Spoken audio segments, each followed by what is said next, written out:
मूल बात हुई कि जितना हम आत्माभिमानी बनेंगे, आत्मिक स्थिति की प्रैक्टिस करेंगे, सूक्ष्म आत्म स्थिति में टिकेंगे, उतना ही सूक्ष्म बाप के नजदीक पहुंचेंगे। So, the basic concept is that as much soul conscious we become, as much we practice soul consciousness, as much we become stable in the subtle soul consciousness, that much we will reach closer to the subtle Father. और जितना ही सूक्ष्म बाप के नजदीक पहुंचेंगे, उतना ही हम उसको पहचानेंगे। And as much closer we get to the subtle Father, that much we will recognize Him. ऐसे नहीं कि कोई ज्ञान ज्यादा सुनता है, ज्यादा ज्ञान सुनाता है तो बड़ा भारी ज्ञानी हो गया, इतना ज्ञानी हो गया है कि वो संसार में बाप को प्रत्यक्ष कर सकता है। नहीं, It is not that if someone listens to a lot of knowledge and also narrates a lot of knowledge, he is a very knowledgeable one, that he becomes so knowledgeable that he can reveal the Father in the world. No. ब्राह्मणों की basic दुनिया में सबसे ज्यादा ज्ञानी कौन माना जाता था? Who was considered as the most knowledgeable one in the basic world of the Brahmins? है? जगदीश भाई बहुत ज्ञानी माने जाते थे। Someone said Jagdish Bhai. Jagdish Bhai was considered to be very knowledgeable. फिर जब शरीर छोड़ा तो अंत में क्या कह के गए? Then, when he left the body, what did he say before leaving?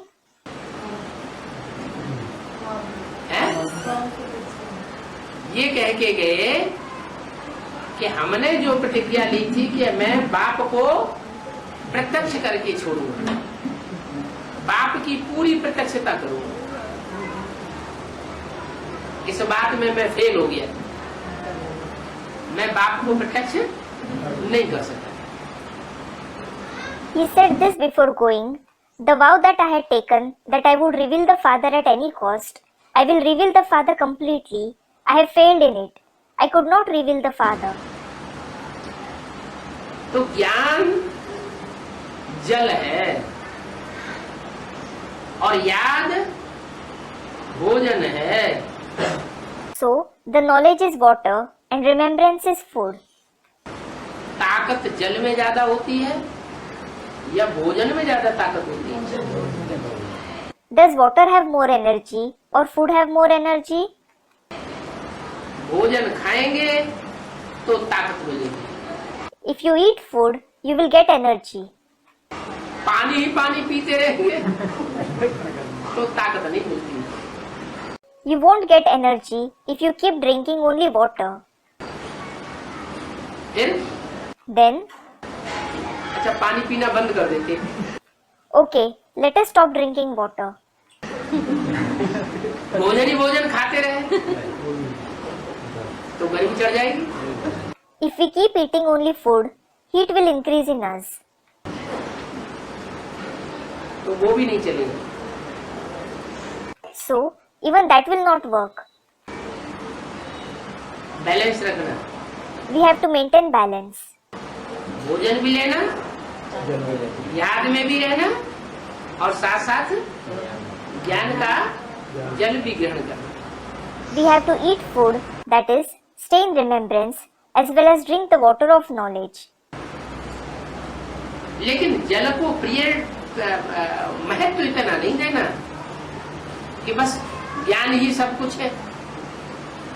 But we must not give much priority to water, thinking the knowledge itself is everything.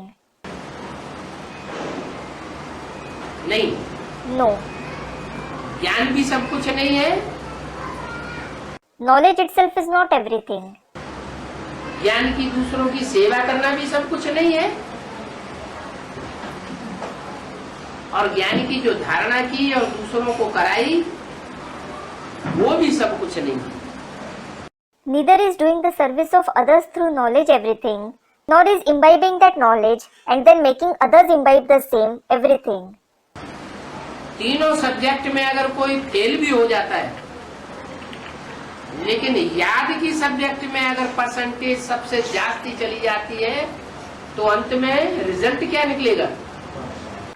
Even if someone fails in all the 3 subjects but gets the maximum percentage in the subject of remembrance, what will be the result in the end? पास या fail? Will it be pass or fail? पास कहा जाएगा। That person will be said to have passed. तो याद का इतना महत्व है। So, remembrance has so much of importance.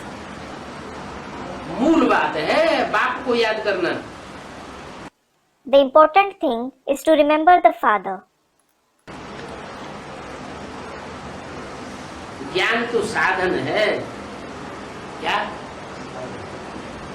याद करने का। ज्ञान होगा तो याद होगी, ज्ञान नहीं होगा तो याद नहीं होगी। Knowledge is the means for remembrance. If there is knowledge, there will be remembrance. If there is no knowledge, there won't be remembrance. तो साधन को देखना है या जिस साध्य पर, जिस लक्ष्य पर हमको पहुंचना है वो देखना है। So, should we see the means or the goal that we have to reach? साधन साधन है और साध्य साध्य है। Means is just the means and the goal is the goal. लक्ष्य होगा तो लक्षण आवेंगे। If someone has a goal, the attributes will be visible in him. तो बाप को याद करने की मुख्य बात। So, the main thing is to remember the father.